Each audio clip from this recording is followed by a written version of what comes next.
Hey guys, Max Settings here, and this is my Cryengine 3 SDK tutorial series I'll be making. This is the first part of the tutorial, and this is all about terrain. So let's begin. I'm going to create a new level, and I'll call it terrain underscore test. You can call it whatever you want. I'll be making a height map resolution of 512 by 512. This is basically how big your map is going to be. So 512 by 512 tiles, and I have use terrain and generate terrain texture on.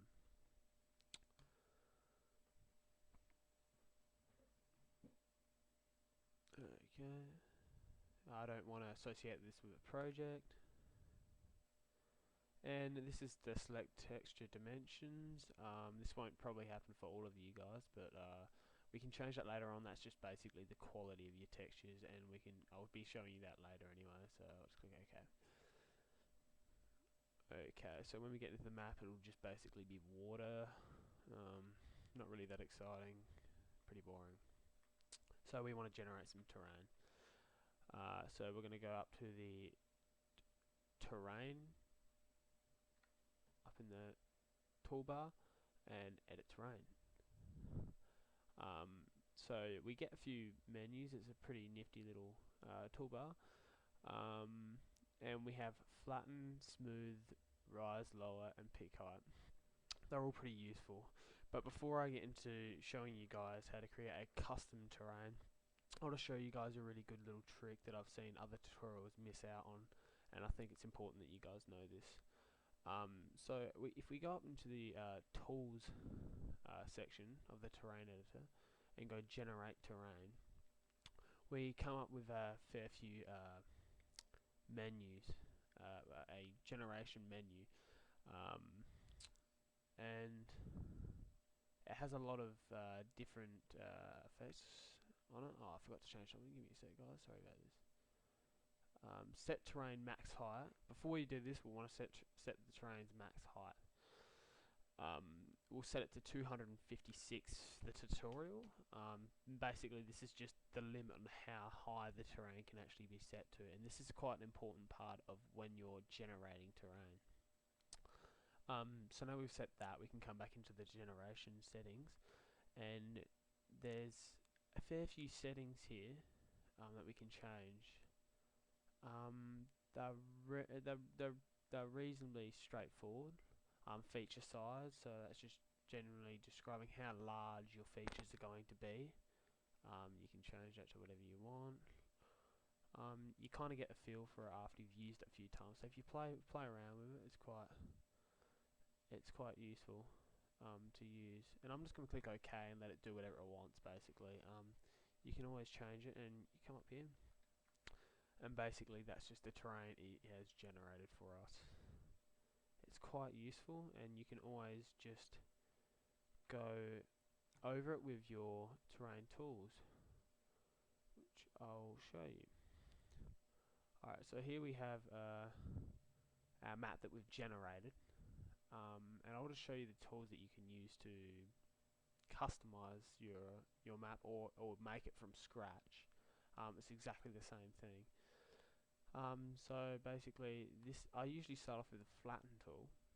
The flatten tool is quite a useful tool,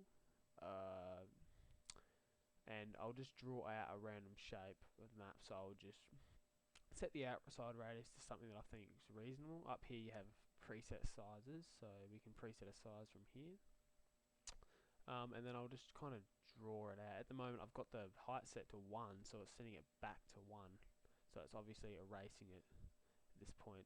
But as you can see, as I go faster, it's not actually erasing it. I kind of have to go over it a few more times. And this is because the hardness setting is set on 0.2. That is essentially how fast your terrain will be set to the height you've set it. And if I set it to 1, it'll instantly erase it all, and I will not have to go over it again. So that's basically what the hardness tool does. It's basically how quickly it will set your height map to the setting you've set it. So I'm just going to erase a bit of this quickly. I'll just leave a little bit. And usually I'll start off with the flatten tool. So I've made the outside radius something that I think is reasonable, maybe lower it a little bit so I can do a little bit more detail for the edges, so that's alright. And because I want it to come straight up, I'm going to make the outside radius, I'm going to make the outside and the inside radius the same. So I'll just go sync radiuses for all types.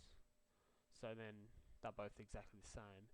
But this is because I want the surface to be raised up at the evenly. So I've just set that. I was thinking that's set on the size of. I'll go with something like, yeah, that'll do, whatever. And I want it to be a height of. I know the. I'll just before I do this, I check the ocean height, which is 16. So I want it to be about 4 meters off of the ocean's height. So I'll set the height to 20. And so now I can draw out my general shape of my island. So I'll just do a random shape, nothing too special. There we go, and I'll just colour it in, basically. There we are. That's good. Now, if we go have a look, it's quite sharp. It's not really what you'd call a realistic terrain. It's quite sharp. So because I want this to be a mountain-like shape, a island-like shape, I'll want to smoothen it out. Now there's two different ways you can do this. You can use the smoothing tool, which is probably the best way to do it. I'll just turn the radius down. And you just basically do the same thing, choose your radius. And the hardness tool does the exact same thing. So if you set to 1, it's going to make it smooth really hard, like really quickly, and you're not going to get much instantly like that. And if you set the hardness lower, it will do it a lot slower, and you'll get a lot more time to shape it out. But for the purposes of this tutorial, I will just show you another option. If you go to modifier, and you can go to make isle, and it's not undoable, so before you do this, probably I'd suggest thinking about it. But I want to do this, so, and as you can see, it's kind of smoothed out. It's kind of smoothed out my map. It's like an island-like shape. It doesn't always work the way you think it will. It's a bit unpredictable, so before you use it, probably check if it will work.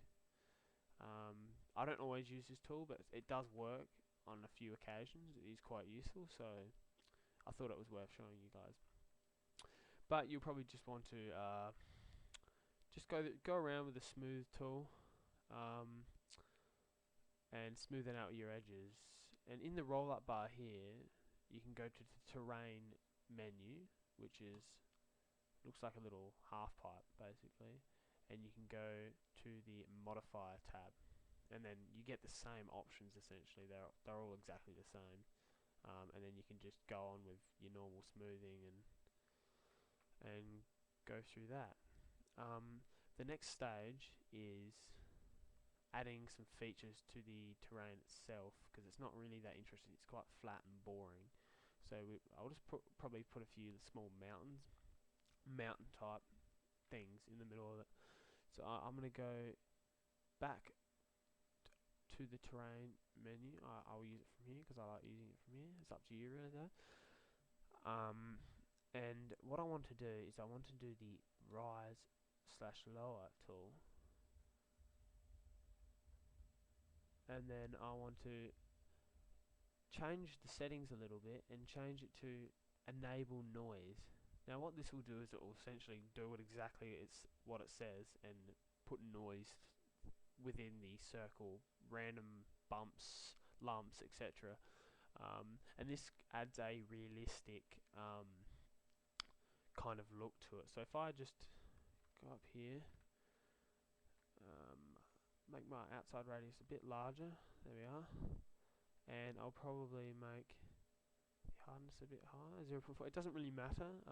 You play around with the settings, you will get a bit of a feel for it. And I'm going to leave the scale and the frequency to 50 and 50. The scale is essentially the size of the noise, and the frequency is about how often it occurs. So I'm just going to leave them both at 50, so because that's a good setting. Alright, so now if I hit there, you see like a mountain-like shape appears, and it's actually quite. And then you can go around and just raise it up from around, and eventually you'll get a feel for it, and you'll be able to make better. This isn't a really good one, really, but it's good just for showing you. So now I've made a mountain volcano-like structure. It still looks white and quite unpleasant still, not very nice. And you can always go over it with a smoothing tool as well if you think some things are a bit too sharp or jagged, whatever. You can go with the smoothing tool, do whatever. It's really up to you. But now we need to put some texture on the terrain itself. So that's what we're going to do next. We're going to put some texturing on the terrain. That'll be in the next part of the tutorial though, so I'll upload another video of doing texturing on the terrain surface. Feel free to thumbs up, subscribe, leave a comment. Tell me if you think it's crap. Tell me if you think it's useless, or if what I'm telling you makes sense to you. Cheers. Have a good one.